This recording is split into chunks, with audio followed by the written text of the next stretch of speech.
Hey everybody, welcome to another episode of the Mortgage Lab. I'm your host, Chad Reidlinger, and today I'm joined by a very special guest from 4C Recruiting. I got Richard Milligan in the house. How you doing, Richard?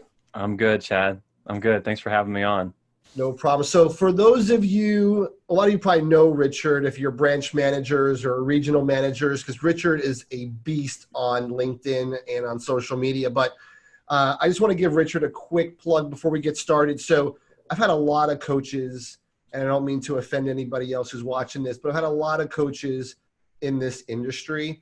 And I will say, like, we actually had our sales rally this past couple days, and we asked people, how many of you have coaches? And unfortunately, not too many people raised their hand, which was rather surprising to me. But I've had coaches for the better half of the past 10 to 12 years. And I got to say, Richard is the best coach that I've had, bar none, whether it's in the mortgage industry or outside. So he did not know I was going to say that. But I'm telling you right now, like, guys, if you are a branch manager or a leader within your organization, you need to listen to what Richard has to say and then connect with him after this show. So today, Richard and I, we're going to talk about attractive leadership. And so that's huge right now. And then also as it relates to your personal brand. And when I thought about this topic, there was nobody better to bring on this show today than Richard. So Richard, tell me kind of your macro thoughts and how important it is to have attractive leadership in today's mortgage industry. The first thing that comes to mind is that, I spent 15 years inside the mortgage industry. And the first thing that comes to mind is there's these two real different seasons for me of where, the first 10, 11 years I'm in the industry and I'm operating with one mindset around building my team, building realtor relationships. And around 2013, I had a shift in that mindset, which was I really became aware that there were some things that were more important than I'd ever been aware of in the prior season. And so, now that I'm coaching, I've had a chance to kind of coin some of that and really take a look at it and dissect it and really put it into some simple framework. But I go back to 2013 and I'm cruising along, putting a lot more effort and energy into the business than what I would say I was getting in terms of reward out of the business. Right. And in that season, I just happened to have a great leader, Greg Gunn, he's a founder of an organization called Family ID, and ID stands for Intentional Direction. And Greg kind of came along on the scene of my life. And the moment I met Greg, I was like, I got to have whatever Greg has. And as I began to look at Greg from a distance, one of the things that was very clear to me about Greg is that, man, this guy was very clear on a couple of things, and those things were really attractive to me, and I wanted to get really closely aligned with him. And as I began to evaluate that, it was Greg was really clear on his vision, where he's going. Greg's really clear on his value system, and he would talk about his value system all the time. And then Greg was a guy that was actually living and acting out what he was talking about, right? So it's not like there was a disconnect between the two. And in those moments, I kind of realized Greg's an attractive leader to me, right? He's a leader that I want to be around. He's a leader I know I can learn from. And part of it was just not that he knew who he was in terms of the value system and then actually living those out. The part of it was that Greg was clear on his vision of where am I going? Greg had a vision for his family, not just his organization, but also had a vision for his family. Where's my family going? Where's my organization going?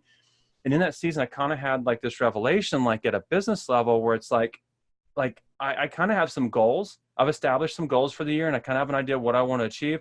But ultimately, if you said, Richard, where do you want to be in 3 years or 5 years or 10 years? I'm no clue, And so in my coaching, one of the things I've kind of framed is we realize when people leave companies, most times in surveys, people say they leave the company because there was a bad manager or a bad leader. Right. So if people leave bad leaders or bad managers, then they join organizations because of great leaders.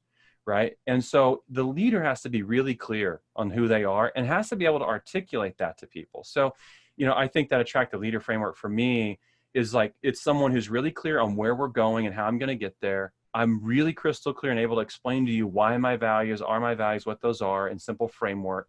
And then I'm just someone who's just doing it, right? This isn't words. right? It's like I've got 4 kids now, and I realize they look at my actions more than they actually Absolutely. listen to what Yeah. I Yep. say.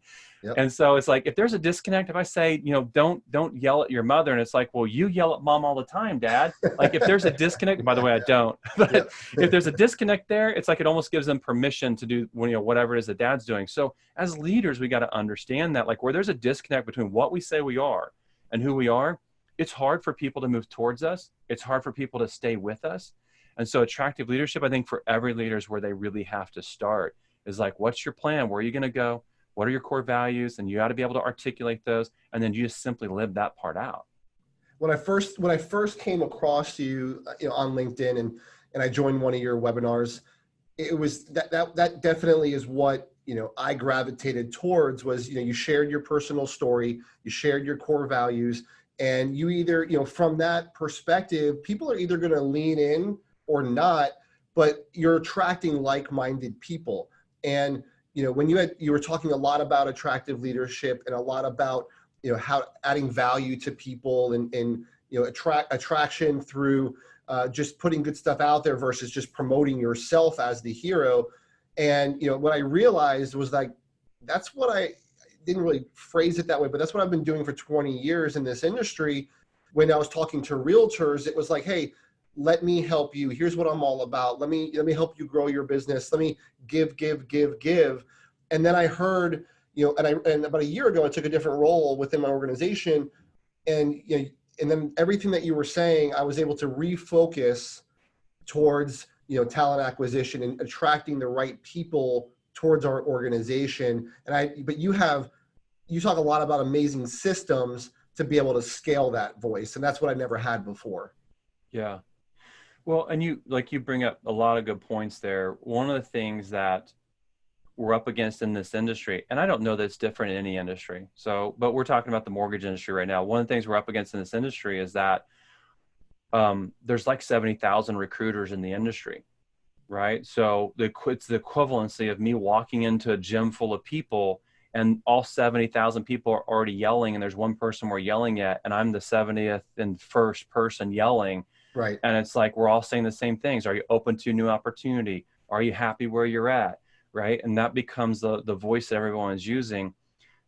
One of the things you talked about, one of the reasons why I think you've been successful, I think one of the reasons why you and I hit it off really early, is that we're aligned in our beliefs around a lot of things. And I think one of the reasons why, as I look at you, you've been successful, is that you've been that attractive leader. And what the attractive leader does when they recruit is they don't say, come to my company toolbox. Right. Right. Yep. Because that's pretty complicated to say, hey, we've got the best technology, or we close the loans the fastest, or you should see our back end system, or our point of sale is sharper than anyone else. It's unique. All of that's just on my narrative, and it might relate to you. It might not relate to you. And it's not the largest motivator for you anyways. Right? Because as human beings, we're motivated towards core values. We're motivated towards wanting to accomplish something bigger and make a larger impact in Absolutely. this world with our life. And so the leader like yourself that says, hey, I'm going to lead on the recruiting side with my value system. And look, if you're not aligned with my value system, it's easy for that individual to move away from it. And that's great, because it's a win for both people. But like, for example, part of my value system was personal growth, personal development. And when I would share that with people that wanted to grow personally, they moved towards me like that. If they didn't have it, they'd move towards me like that. Now, there were people in my market that had that and represented that. And so it was impossible to get people from them. But for people that were lacking leadership, and I showed up as an attractive leader, it's extremely polarizing, right? And polarization, it's a push and it's a pull. And I think as leaders, for a lot of my career, I was trying to be very neutral. And I was trying to be Switzerland, like everybody can come here, right? And that doesn't work. You churn people because of that, because they're not aligned with you. There's that factor. But recruiting a lot of times is a longer runway, right? It's not a short runway. I got to stay in front of you for a year, sometimes 2 years. Industry data says the average person turns every 3.1 years. So if I got to stay in front of you for 3 years, and I'm always knocking on your door saying, can we have coffee and talk about my better opportunity? Pretty quickly you become immune to that voice. Yeah. Right? The attractive leader like yourself is someone who believes in giving value, reciprocating value, giving value first before I actually ask for anything in return. And so that individual, has better framework for building relationships because there's no tension there. If you showed up and we had a conversation and I know your style, you'd be like, let me invite you into something like a webinar where I can teach you how to grow your business, and there's no strings attached to that. I don't care if you come or not. It's like, I'll give you away. Here's the information. Here's the blueprint. You know, I don't, yeah, and that was the same thing at realtors. I hated, I didn't cold call anybody. I don't like going to like BNI groups or networking. Like, I'm not the guy who's going to go talk to the girl in the bar. Like, I just don't do that. So I knew that I had to give massive value and pretty much almost guilt them into wanting to work with me. Right. So, and that's what, it's one of those things of, it's kind of like I know we're both fans of Gary Vee. It's like, I just wait for him to offer something that I can buy because he gives so much stuff for free. That you feel bad. You're like, all right, can you put another book out or something so I can like go give you $20? I have one of his t-shirts. It doesn't fit me. I bought, his dirts. Okay. I have those tennis shoes, but I have the blue version of those. Yeah, it's like I was wearing the optimism and positivity. But here's the thing. Think about this. Like, we've known this forever. This isn't like a new concept. Exactly. Like, Gary Vee wrote the book, Jab, Jab, Jab, Right Hook. You know what? Brian Tracy in the 80s came up with the law of reciprocity. And there was a guy by the name of Robert Sendero or Senderi or something like that. And he wrote a book called Influencer in like the 80s. And the principle of those books, we knew this in the 80s, was in print. Like, it was the law of reciprocity, right? And the law of reciprocity states that as human beings, we're just naturally designed. Like, this is how we've been designed by our creator. Like, if someone gives us value, right, again and again and again, we feel inclined to give value in return. And so this works at every facet of this industry. This isn't just recruiting, right? Like, the loan officer that takes that perspective to the realtor community is stepping out of the gym that has the 70,000 people stepping into it and is moving from what we would call red ocean to blue ocean, right? You'll get that meeting with that realtor, right? When you call them and say, hey, this isn't about asking for your book of business, but I want to share 3 ideas with you that would help you grow in 2020. What's your schedule look like? And when I meet with them, I'm not going to say, can I be your provider? Can I be your lead? Can you refer leads to me? I'm going to actually contribute and give value and work to build a relationship beyond that. It's pretty simple because it's all, yes, attractive leadership, I think, is where you start with this. And that becomes the push and the pull, because that's a big win. But then behind that, there's other components today that matter. And so, if you're trying to build relationships with realtors, or you're trying to build relationships with loan officers as a branch manager, it's pretty simplistic, right? It's like 3 things. I got to be identifying the people that I want to be doing business with. Okay. And I call that an avatar, right? So you got to know, if you're a loan officer, know what your realtor avatar is. Like, my avatar was, it's someone who's producing volume. And if you have a tool like Mobility RE, you guys use MMI or Mobility RE, you know the data, right? Like, I don't want the real estate agent that's doing 1 loan per year. That's really a waste of my time, because I got to educate them. The deal that they produce is going to take a lot more work to get to the finish line because they didn't deliver it right. They missed, paperwork that should have been signed. It's like all these things happen. So I have an avatar. It is production. It's maybe tenure, it may not be tenure, but there's a core value system that person has that when it's aligned with me, right? Like, one of the things I believe is family first. So some of my top agents were like family first people. And we did things together as a family. We'd go to a drive-in movie theater with one of my real estate agents' family because we were aligned in that place. I'm a big outdoorsman. That's not a qualifier, but if you're an outdoorsman, we have a lot of similarities. I think the loan officer that takes some of this principle around being clear in who you are, the core value component, being clear in where you want to go, you have to have an avatar for that real estate agent that you want to do business with. And if you're a branch manager growing, you need to understand what that loan officer avatar looks like as well, right? And so that becomes the identifying the talent. The second part of that is you always have to initiate contact in some way, shape, or form, right?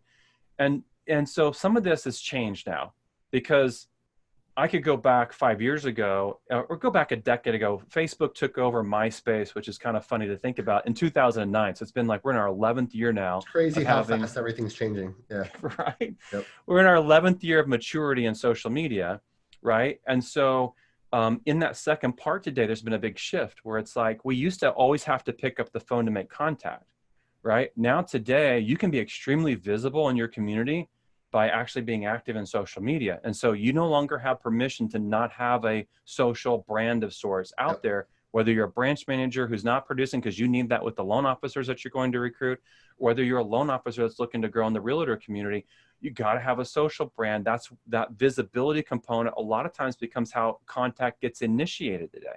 Right. Right. Yeah, and then the 100%. third part of that is that once we've initiated contact, it always comes in the follow-up.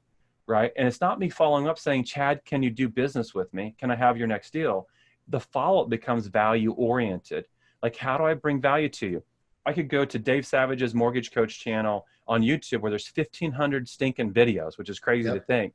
He's got some good stuff. Go to a video. If I'm a branch manager, go to a video of another good producer that has a script they used to get more refinances last year and share that with the loan officers you're recruiting. If you're a loan officer trying to get to realtors, there's videos on there that Dave's done of top producing real estate agents that in a short window of time built a mega business, and I could share that with you.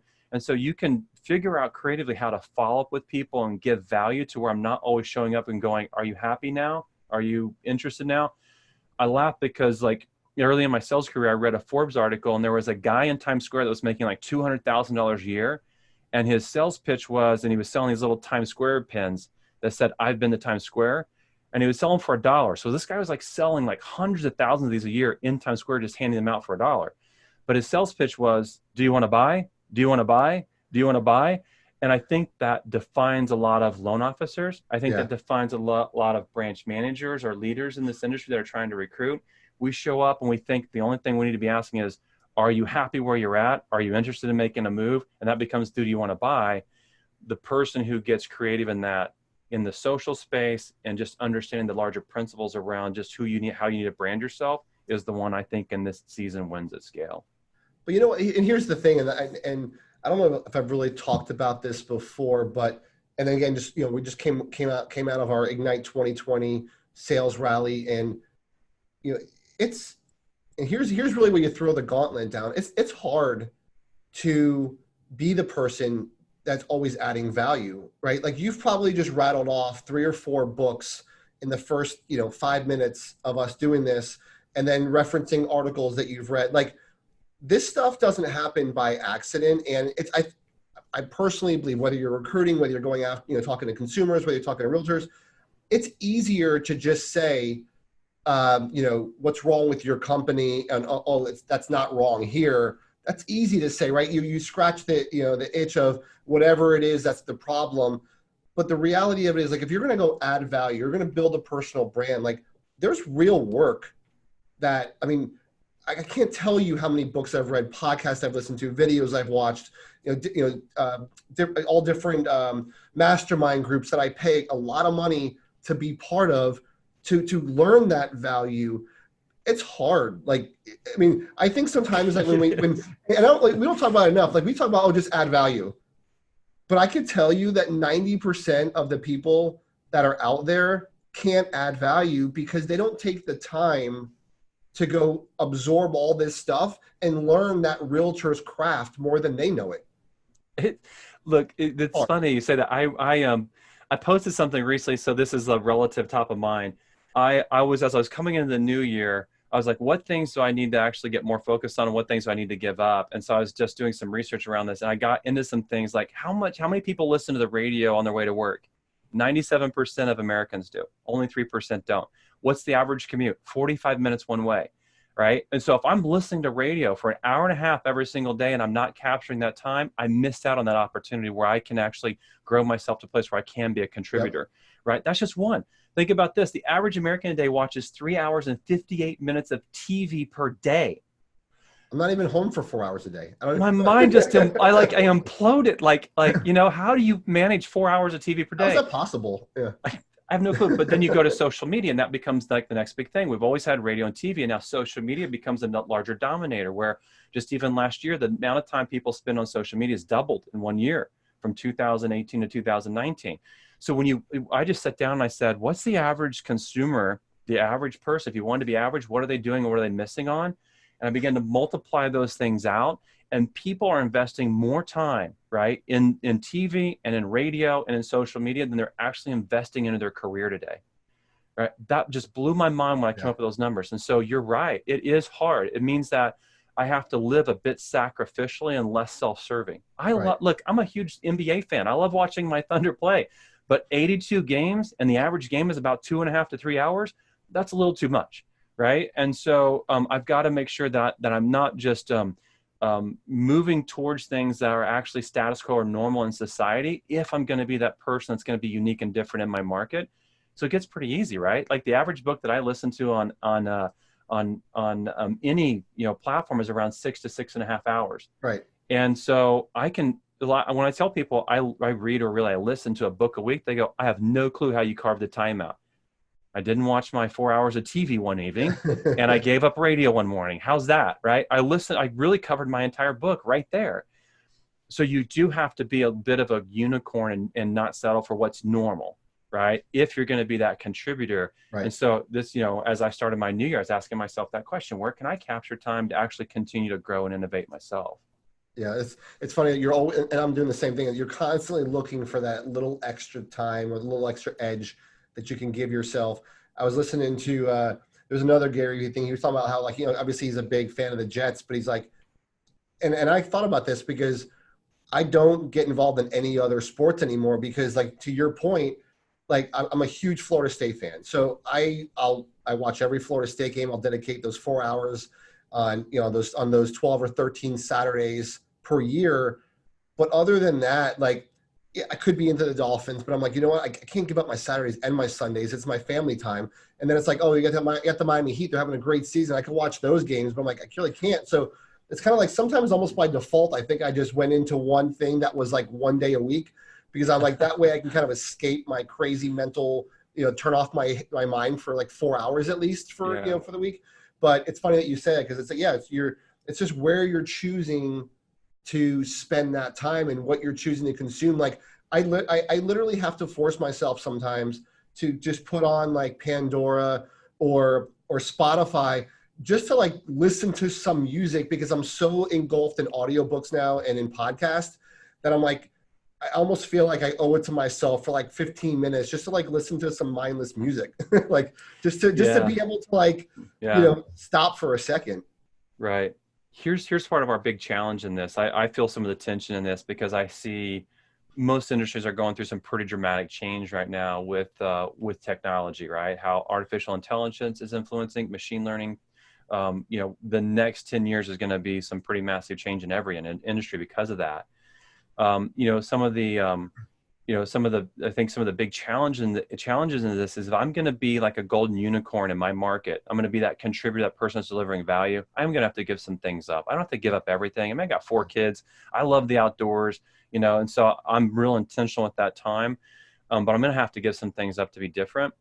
One of the things that you want to be, if you're going to be that contributor, is you want to be on the edge of what's coming and what's new. Okay. And because things are changing quickly, that's how always allowed me to give value, right? Is like, I kind of have an idea what's coming next. And that content I'm taking in allows me to actually be there. If you're not there, you're lagging, right? One of the things I'm very aware of is that innovators are always the first to act. They don't have all the data, right? They literally are responding to things that they don't fully understand and know. So they're going to fail quite a bit because of that. But they're moving towards things partially because they're gleaning information early. They're gleaning it early, and now they're able to actually respond towards something because they've got clarity.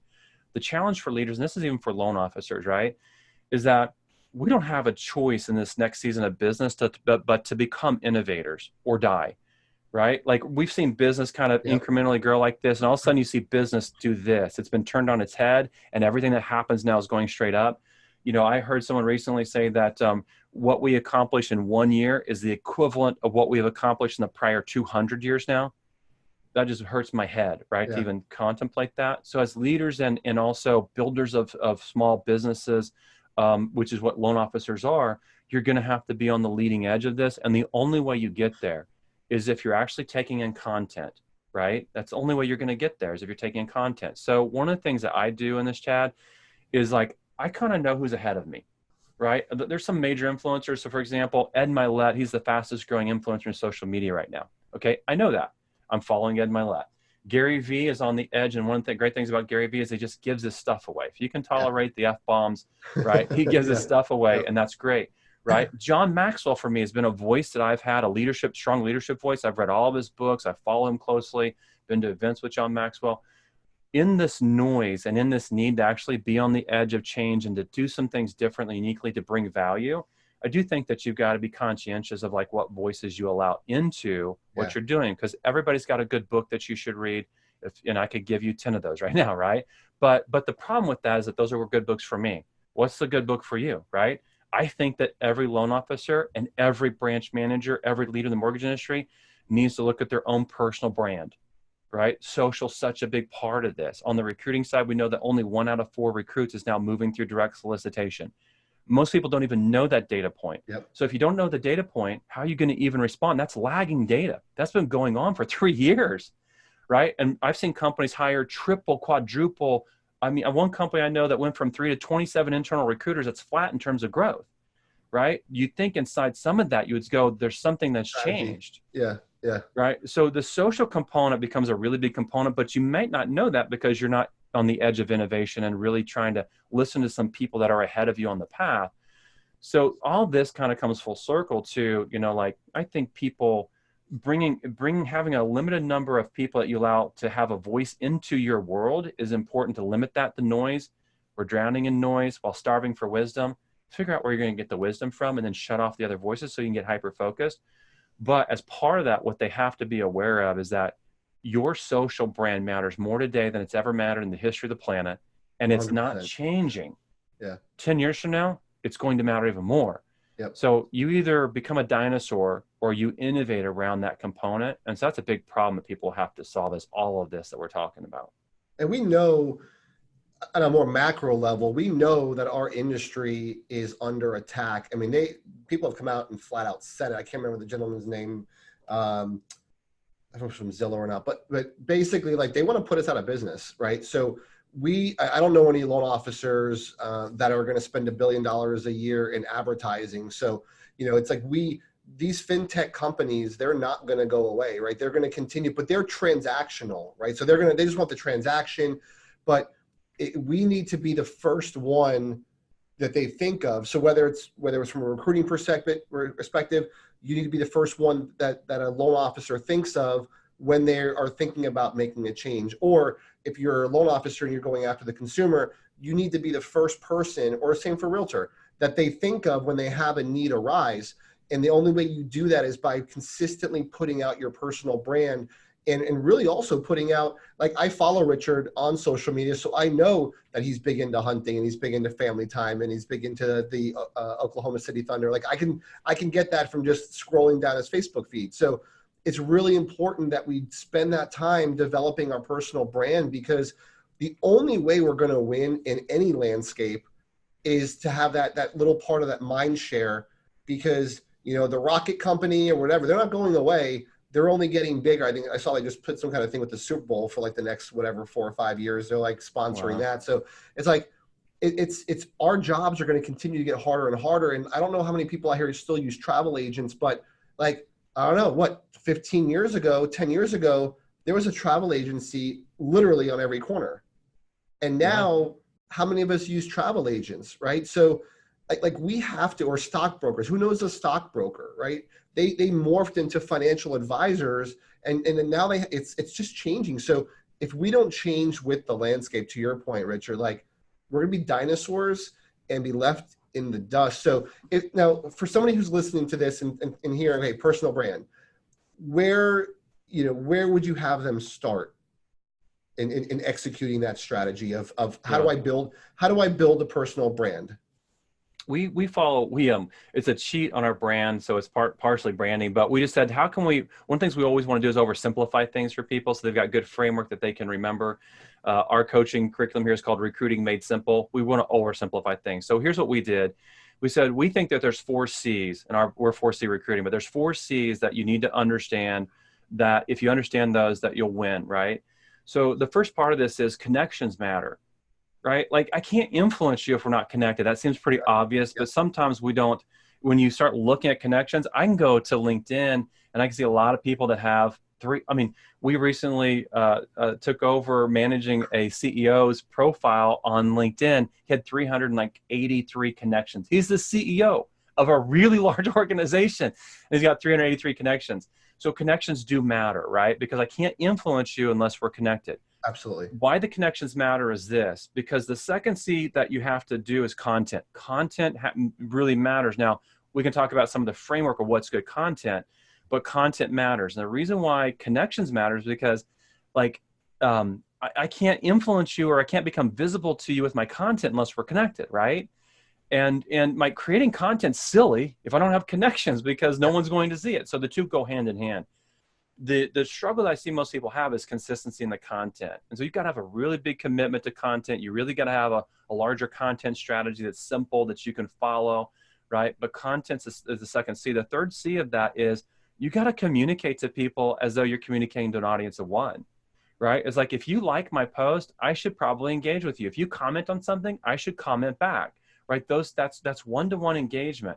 I gotta communicate to you. But here's one thing that most people miss, is that once I connect to you, man, I have full access to your inbox, whether it's Facebook Messenger, whether it's, the LinkedIn inbox, I've got full access to you. Most people that realize that then go and ask for something. Can we have a conversation? Are you happy at your company? Can we meet? That's an ask for something. Blow it. You have access to those inboxes to now deliver something of value, right? And then we find the 4C is like, you really should try to figure out a way to make a conversion. I'm a direct response marketer, right? That means, like, brand does matter, okay? But I gotta have a paycheck next month, right? And that's how most of us think, right? Like, what am I doing now that relates to this quarter, that relates to this year? And so the conversion component is really important. You really got to have a strategy. If I give you value and I have a value equation, at some point it's okay for me to lean in and say, hey, Chad, I would love to spend 10 minutes on the phone with you, getting to know you. And if it's a loan officer and I'm a branch manager, it's a non-recruiting conversation. If it's a loan officer and it's a realtor, I would love to meet with you and show you how several of my agents grew their business last year, right? It's something of value. Yep. So we find those 4 C's are really where everybody has to understand that. The big part, though, what you brought up is content. Look, education, something of serious value, right? Like, one of the things, if you follow my content, what people would see is that you could get coached through me for free, right? I have a podcast called Recruiting Conversations. There's 45 of them. If you listen to whatever the 38 hours of content's there, you just got coached by Richard Milligan for free, right? You got to have a value in your content. You got to be educating people.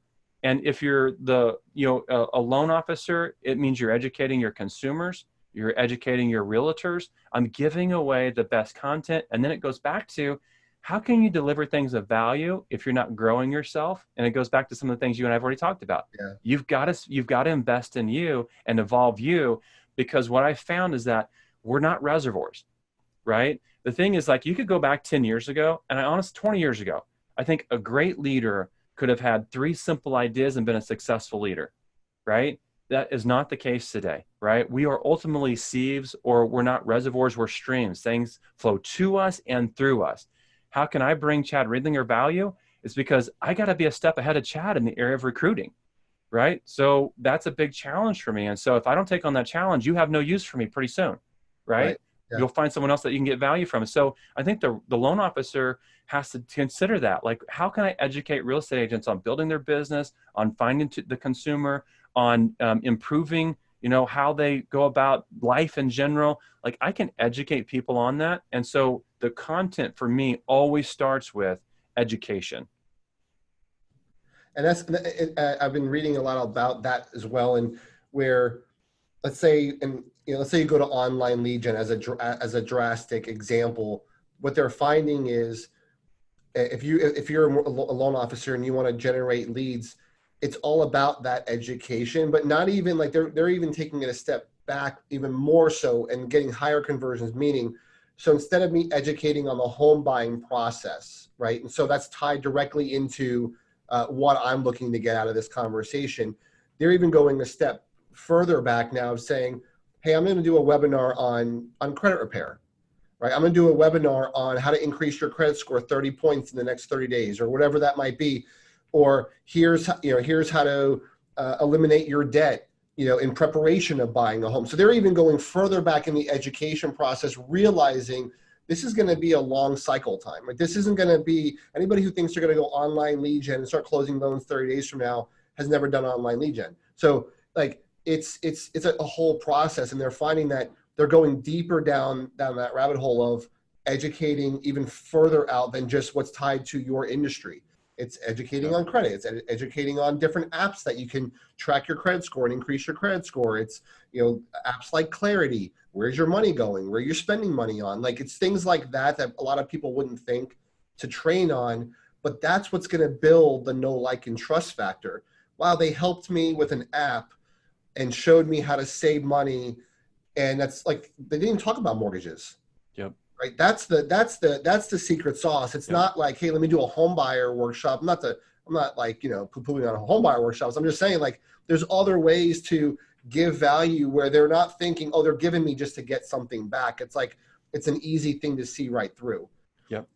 So I think the other thing that I wanted to ask you, so we kind of talked all about this. So once somebody does lean in, so let's say you're a realtor leaning in, you're a consumer leaning in, you're a loan officer leaning in, as far as recruiting, I think a lot of people have the tendency, like you said earlier, is like just to go for the right hook, go for the close. A lot of times I'll have 2, 3, maybe 4 conversations with somebody prior to even talking about like our company. It's all about them. And I think a lot of mistakes that people make is they go too quick in for the kill. Like, what are your kind of thoughts on that part? We could spend 6 hours probably talking about that, I think that, so when I look at building a business, this is a good framework. I want to build a business that I love with people that I love while making a difference, right? That's kind of my framework. Like, I want to build a business that I love, working with people that I love while making a difference. Okay. If you show up and I pitch you on becoming my next real estate agent, or if you're a loan officer and I'm a branch manager, I'm recruiting you, I know nothing about you other than what I've seen, right? From maybe your social profiles, or from, the production reports I've pulled on the market, or whatever, and the same goes for a loan officer with a realtor, right? You just don't know who they are. So, if I'm going to build that business that I love with the people that I love while making a difference, I'm going to have to get to know you first. And so why would I ever ask for business or try to promote you to becoming that individual if that is what I'm after? Now, you may not be after that, but look, I mean, in 2013, I was a high producing branch manager while managing 3 teams. I was doing 30 million a year in volume, right? If you've ever had 30 million, and I'm in the Midwest, so average loan size is like 135, which is pathetic, right? Actually, if I moved to California and built that same business, I could have made 3 times the amount of money. But in that, like, I loved the business and the referral partners that I worked with. Right. So it wasn't like I was like, I hate this industry. I can't wait to get out of this industry. Oh my gosh, I have no clue how I'm going to get to the end of the month. I love the people that I worked with. Right. When you build that business, it no longer becomes work. It becomes effortless. It's like the two begin, this business and this personal begin to kind of weave together. Yeah. And that's the most beautiful life on planet Earth, because you're taking your real giftings and you're affecting people at a much larger level, and you're bringing family and work together. And a lot of people are like, oh, I got to keep them compartmentalized. Well, you really probably haven't ever built a business that you love, doing business with people that you love while making a greater difference in the community, if that's true. So if that's going to happen, you're really going to have to get to know people. So good framework is, like, I always think like there's maybe 4 pieces to a good face-to-face meeting. Like, phase 1 is, there's a great story from, the magazine Psychology Today did an article, and they did this little, it was like their own little mini test where, like, they had the chief editor of the magazine fly across the United States. And when he gets to the airport, like, he was sitting in an A seat and there was a person in a B seat. They didn't know who was going to be in the B seat. They fly across the United States, and they had staffers at the airport that when the B person got off the plane, they pulled him aside and said, hey, can we ask you some questions? And so it was non-scientific, right? But this guy gets off the plane and the staffers say, can we ask you some questions? He says, yes. They asked him, the first question they asked him was, what did you think about your flying partner, the person that sat in seat A? And he said, he was the most interesting person I've ever met. And then so they began to ask him a series of questions, like, what was his name? Didn't know it. What does he do for a living? Don't have a clue. Where does he live? Don't know. He didn't know anything. He literally knew nothing about the chief editor of the magazine, but he would get off the plane and say, this guy is the most interesting person I've ever met. I think our meetings really need to have a formula around that, which means that what the chief editor did was he simply asked questions and asked better questions, right? To get to know the individual. When other people get to talk about themselves and share intimate personal things, they begin to bond, they build trust when they're talking. And we think we got to do the talking to build the trust, right? The truth is, like, when we allow people to talk, and I kind of follow an acronym that I call FORD, which is you ask questions around their family. Tell me a little about your family. You know, occupation. What do you do for a living? How did you get your business to where it is right now? What did you do in 2019? How are you growing it into 2020? Right? Recreation. What do you do for fun? And then the D stands for ask them something dreamy. What's something dreamy you want to accomplish this year? What's a big dream of yours that you would like to accomplish while you're in this business? When you follow kind of that methodology, I remember seeing several interviews with Oprah and also Larry King, where in it, they were kind of asking them, like, why do you think you were so successful as an interviewer? Because those are probably two of the most successful interviewers of our era, right? Oprah could make anybody cry on stage. Larry King could get you to say things that no one knew about you, right? They both answered very similarly. They would say, I would always go in with a scripted list of questions, but it was me being a good listener and responding to what I heard with the next question that made for the great interview. If I get into a face-to-face meeting with a real estate agent, yes, I can follow that FORD acronym, but man, when I listen and you ask Richard Milligan, tell me a little about your family, and I say, I got 4 kids that are ages 6 to 17, there's a better question behind that, right? And if people are already thinking of what the next thing they're gonna say instead of listening to what's coming out of the person's mouth. Exactly. Yeah. That loan officer has to move from self-serving, because a lot of times, I would say early in my career, I showed up in that meeting and I was thinking, I got to identify a hot button, right? I got to figure out what the problems are in their current business. If I can solve those with my company, my solution, then I can get their business. And that's always self-serving, right? And so I ask stupid questions like, what do you love about your current company, right? Because we already know what the next question is. What do you not like about your current company? Yeah. Right? That's what I would call a pain agitator. Like, real relationships come through an authentic engagement, right? Real relationship building. Yeah. When that person leaves that meeting where they did all the talking and you were simply building a relationship, and you get to the end and there's not like a hook of here's my rate sheet or here's the product list I want to give you that you should be looking at, that we do. When that's not part of that, but it's like, I really enjoyed this. Let's do this again. And oh, by the way, I brought one of my favorite books I would love to give you. That's John Gordon's book, One Word, or it's, Darren Hardy's book, The Compound Effect, or whatever it is. And I give that book to them. I've already set the stage for the next meeting, right? And so I'm getting into relationship building. Now, what happens a lot of times in those meetings, you realize it's not a good fit for me. And I don't want that. If I'm going to build the business around loving the business, it's not a good fit for me. And so you don't move towards that. And I think a lot of this comes with confidence of realizing, like, you don't need to close every sale or work with every person, and sometimes it's not going to be a good fit. And when you don't have, and I think over the years, as my business grew, I became more picky and really could just, you didn't have that pressure of, okay, I got to make a paycheck, because the deals were coming in regardless. And so it was more like, then you got a little bit more the ability to kind of define what you wanted your business to look like. And it's funny you said that earlier, because I still have in my Dropbox an I will statement that I wrote in 2012 as part of an exercise. And I was in the Carl White Freedom Club. And we wrote an I will statement, and it almost exactly matched what you just said of, I'm going to make this much money doing these jobs that I love, not doing any of these things that I don't want to do anymore, and working with people that I like, and not working with anybody who's a headache. And it was like, and literally inside of, the income number was like a pipe dream. But inside of 12 months, not only did I exceed the income number that I never in a million years thought I was going to make or could make in this industry, but I followed that of eliminating people that were like just sucking my time, whether that, and some of those were internal people, and that's even harder to eliminate, but that changed everything. And I was listening to an interview of a top producer. I can't remember where I was listening to it now. It was one of the podcasts. But it was, and they were saying, like, her business went from like 60 million or 65 million in 2018, and then she did over 100 million in 2019. And what was her biggest thing that she did to get that change? And she said, I fired most of my staff. That was the only change. And she was like, I had to replace them because they were my biggest time suck. They were the ones that were holding me back, and they were bringing me down. And it was just the wrong people I was surrounding myself with every day. And she's like, that was the only change. I didn't change anything in the way I prospected or did my loans or did anything like that. It's amazing, like, who you surround yourself can really, and that's really the main thing that when I recruit or I try to sell something, it's not, honestly, it's real. I barely ever talk about my company unless somebody starts asking me specific questions. It's, where do you want your business to go? And, do I have the ability to help you get there? Whether you come here or not, because usually the problems in your business or the fact that you're working 14 hours a day or whatever, and you're working nights and weekends isn't an issue with the company. Normally it's an issue with your process, the people you're surrounding yourself with, your leadership, your underwriting, your product. Like that's the problem, not like the name on the building. Yep. And people don't get that.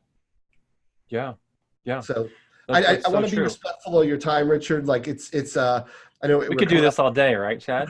We do this in our coaching calls where it's like, shit, we're already, we're 30 minutes in. We haven't, I love talking with you. I love what you share. You mentioned your podcast. If you could just mention again for our listeners where they can find you, the podcast, and also your website and stuff like that. Yeah. Recruiting Conversations is the podcast. It's on iTunes. It's on Google Play, Spotify, Stitcher, so you can find it there. You can connect with me on LinkedIn. We deliver content 3 to 5 times a day now on LinkedIn. Website, you can register for our email at 4crecruiting.com. And so those are the best places to connect with me. I would highly recommend that you guys follow Richard. I don't care if if your job is recruiting or not. The information that Richard puts out, and that's the big reason why I want to have him on here today, is the big, whether or not you're going to recruit or not, follow his stuff, because you can definitely apply the concepts in all aspects of not only your business, but your personal life as well. So Richard, I really want to thank you for taking the time to bless us with some of your wisdom today that I get privy to all the time, but everybody else might not know. So thank you very much for taking the time with me today. Yeah, it's always an honor, Chad, to spend some time with you. So thanks so much. Have a fantastic day. All right, see you, buddy.